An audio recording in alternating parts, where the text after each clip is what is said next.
Hola, en este vídeo aprenderás a cómo cambiar un vuelo de Vueling de forma online. Comencemos. Primero, debemos entrar en el enlace que he dejado en la descripción de este vídeo y nos debe aparecer una web como esta. Aquí deberemos de iniciar sesión con nuestra reserva. En caso de que no tengas ninguna reserva, puedes aprender a cómo crearla en este otro vídeo. Lo primero que nos pide Vueling es el código de la reserva. Si no sabes cuál es el tuyo, solo debes de ir a tu correo y entrar en cualquier mail de Vueling y podrás ver el código de tu reserva. Lo copiamos y lo pegamos en el campo. Ahora debemos escribir el correo electrónico del comprador y le damos en acceder y ya estamos dentro de nuestra reserva. Ahora debemos de buscar una opción que pone cambio de vuelo y entramos dentro.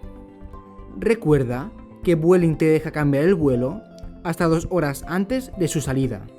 Ahora debemos escoger la nueva fecha de salida y le damos a ver vuelos.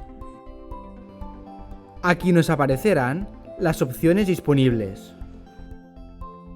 Podremos ver la hora de salida y la de llegada, si el vuelo es directo o no, y el precio que tendremos que pagar para cambiar. También tienes la opción de pasar de un día a otro y escoger el mejor día para ti.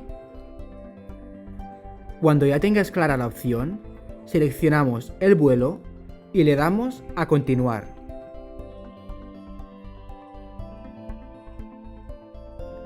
Por último, deberemos de pagar la diferencia, que en mi caso son 6 euros por el cambio de asiento.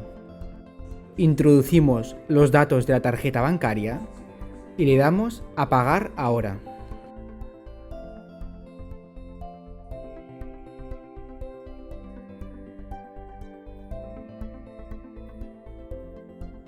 Y ya habremos cambiado nuestro vuelo. Si vamos a nuestro mail, podremos ver que nos ha llegado un nuevo correo de Vueling, donde encontraremos los nuevos billetes. Y ya lo tendrás todo listo. Si este tutorial te ha sido útil, recuerda darle a like y suscribirte al canal. Nos vemos en la próxima.